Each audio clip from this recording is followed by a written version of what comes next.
Micro project Bangla চ্যানেলের পক্ষ থেকে সবাইকে আন্তরিক শুভেচ্ছা জানিয়ে শুরু করছে আজকের ভিডিও।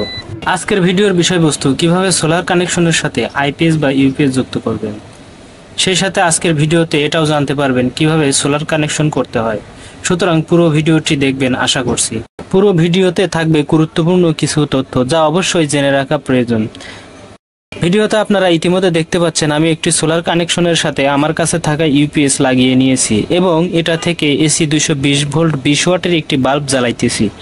এটা 500 ওয়াটের একটি ইউপিএস, সুতরাং 500 ওয়াট লোডের মধ্যে আপনি সরাসরি ইলেকট্রিকের যাবতীয় যন্ত্রাংশ খুব সহজেই চালাতে পারবেন। তো চলুন মূল ভিডিওটি শুরু করা যাক।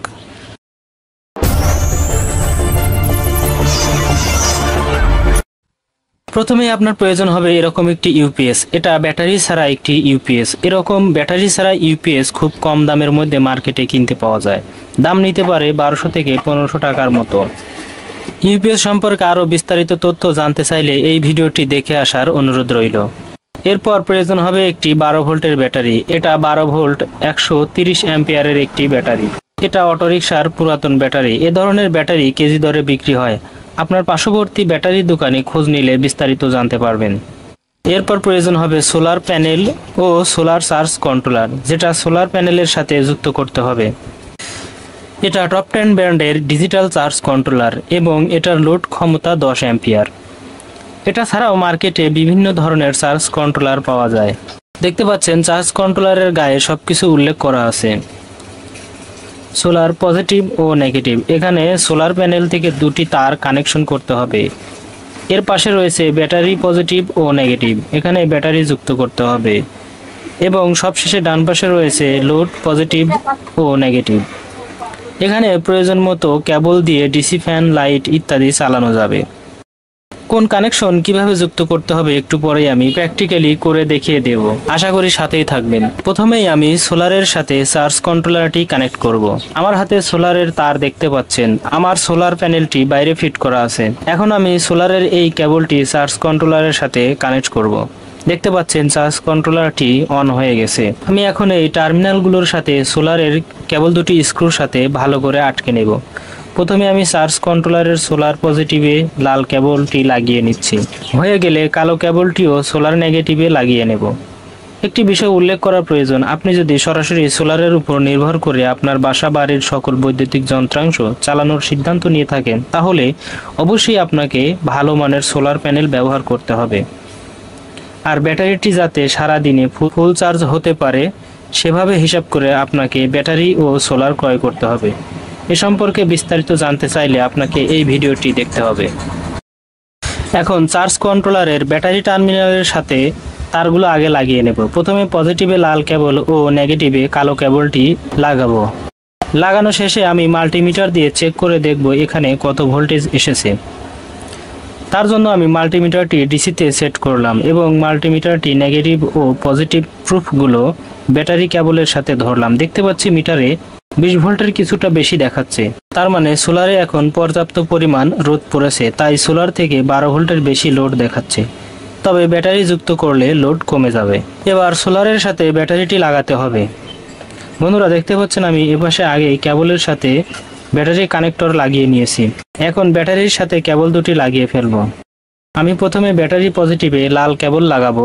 এটা লাগানো হয়ে গেলে ব্যাটারির অপর নেগেটিভ প্রান্তে কালো কেবলটি লাগিয়ে নেব। এখন সোলারের সাথে ইউপিএস কানেক্ট করতে হবে। দেখতে পাচ্ছেন এটা ইউপিএস এর এসি ইনপুটের কেবল। এটা পাশে রেখে দিলাম। আমার এখানে এসি ইনপুট দেবার প্রয়োজন নেই, যেহেতু আমি সোলার থেকে ব্যাটারি চার্জ করব আর ব্যাটারি থেকে ইউপিএস এ ডিসি ভোল্ট সাপ্লাই করব আর ইউপিএস থেকে 220 ভোল্ট এসি কারেন্ট নেব। বন্ধুরা ইউপিএস এর এপাশে দেখতে পাচ্ছেন লাল ও কালো দুটি কেবল। এই কেবল দুটি মূলত ব্যাটারি কানেকশনের কেবল। ইউপিএস এর ভেতরে যে ছোট ব্যাটারিতে কানেকশন করার জন্য দুটি কেবল থাকে, সেই কেবল দুটির সাথে খানিকটা বাড়তি কেবল লাগিয়ে বাইরে বের করে এনেছি, যাতে করে সহজে বাইরে বড় ব্যাটারির সাথে কানেকশন দিতে পারি। এখানে এই দুটি এসি সকেট থেকে 220 ভোল্ট আউটপুট পাওয়া যাবে। এখন ইউপিএস এর ব্যাটারি ইনপুটের এই দুটি কেবল কোথায় কানেকশন দিব? চার্জ কন্ট্রোলারের লোড প্রান্তের সাথে নাকি সরাসরি ব্যাটারির সাথে? চার্জ কন্ট্রোলারের লোড প্রান্তের সাথে দিলেও হবে, আবার সরাসরি ব্যাটারির সাথে লাগালেও হবে। তবে আমি রিকমেন্ড করব ইউপিএস এর ব্যাটারি কানেকশনের তার দুটি সরাসরি ব্যাটারির সাথে লাগানোর জন্য। তো চলুন ব্যাটারির সাথে লাগিয়ে ফেলি। আমি আগে লাগানো কেবলটি খুলে ইউপিএস ও ব্যাটারির পজিটিভ কেবল দুটি একত্রে করে লাগিয়ে নেব। হয়ে গেলে অনুরূপভাবে নেগেটিভ কেবলটিও লাগিয়ে ফেলব।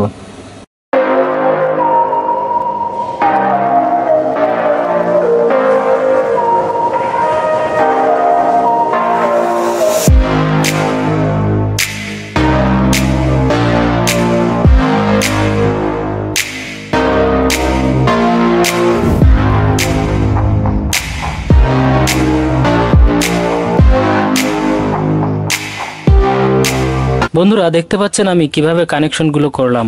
আমি প্রথমে সোলার প্যানেল থেকে আসা তারটি চার্জ কন্ট্রোলারের সাথে কানেক্ট করেছি। এরপর চার্জ কন্ট্রোলারের ব্যাটারি টার্মিনালের সাথে ব্যাটারি লাগিয়েছি এবং সবশেষে ব্যাটারির সাথে ইউপিএস কানেক্ট করেছি। একদম সিম্পল কানেকশন, আশা করছি বুঝতে পেরেছেন। এবার আমি ইউপিএসটি চালু করে দেখব। চালু করার জন্য যথারীতি এই পাশে সুইচ রয়েছে, সুইচটি অন করলাম। দেখতে পাচ্ছি ইউপিএসটি চালু হয়েছে। এবার চেক করে দেখার পালা। চেক করার জন্য আমি 220 ভোল্ট 20 ওয়াট একটি এসি এলইডি বাল্ব নিয়েছি। ইউপিএস এর আউটপুটে প্লাগটি ইন করলাম। দেখতে পাচ্ছেন বন্ধুরা বাল্বটি জ্বলছে, তার মানে ঠিকঠাক মতোই কাজ করছে। চাইলে আপনিও এভাবে বানিয়ে ফেলতে পারেন সারা জীবন ফ্রি বিদ্যুতের উৎস। তবে একটি বিষয় বলে রাখা ভালো, আপনি যদি এভাবে সৌর বিদ্যুৎ থেকে পাওয়া ডিসি ভোল্টেজ এসিতে কনভার্ট করতে চান তাহলে অবশ্যই আপনাকে কমপক্ষে 130 থেকে 200 অ্যাম্পিয়ারের ব্যাটারি ব্যবহার করতে হবে। আর সোলার দিয়ে সারাদিনে ব্যাটারিকে চার্জ করার জন্য 130 অ্যাম্পিয়ার ব্যাটারির জন্য 260 ওয়াট ও 200 অ্যাম্পিয়ারের ব্যাটারির জন্য 450 ওয়াট সোলার প্যানেল লাগাতে হবে। কারণ ডিসিকে এসিতে কনভার্ট করলে বেশি লোডের প্রয়োজন হয়।